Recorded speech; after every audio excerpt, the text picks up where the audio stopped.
Bonjour à tous, le gouvernement vient de faire le point sur l'épidémie de coronavirus en France. Nous allons nous pencher sur l'impact des nouvelles mesures pour La Réunion.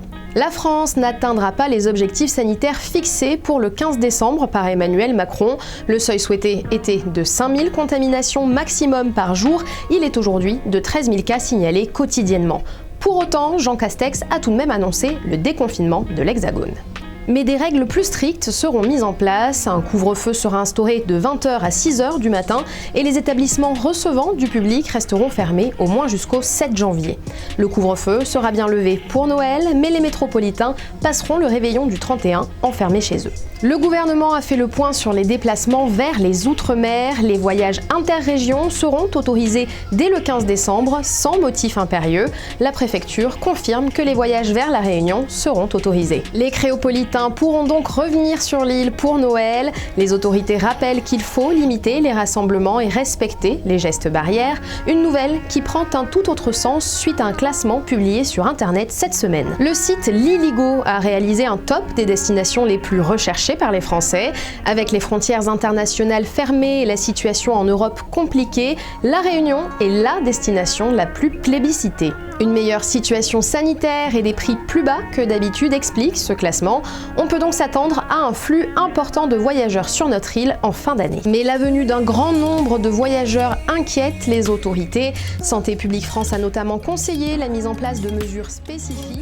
Avec les fêtes de fin d'année et l'augmentation probable du nombre de voyageurs à destination de La Réunion, une communication et des mesures spécifiques à destination des voyageurs sont impératifs afin de limiter l'introduction de nouveaux cas pouvant donner lieu à des chaînes de transmission autochtones et une possible saturation du système de santé. Le préfet a lui rappelé que les vacances ont toujours mené à une hausse des cas.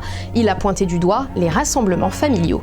Le tourisme est au cœur des discussions. Les acteurs réunionnais ont signé une charte pour un protocole sanitaire renforcé. Le préfet présente La Réunion comme une destination sanitaire sûre.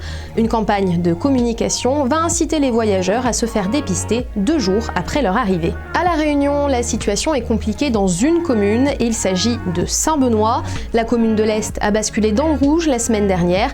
Le taux d'incidence y dépasse le seuil limite fixé par le préfet pour un couvre-feu. Des dépistages et des distributions de masques qui sont organisés.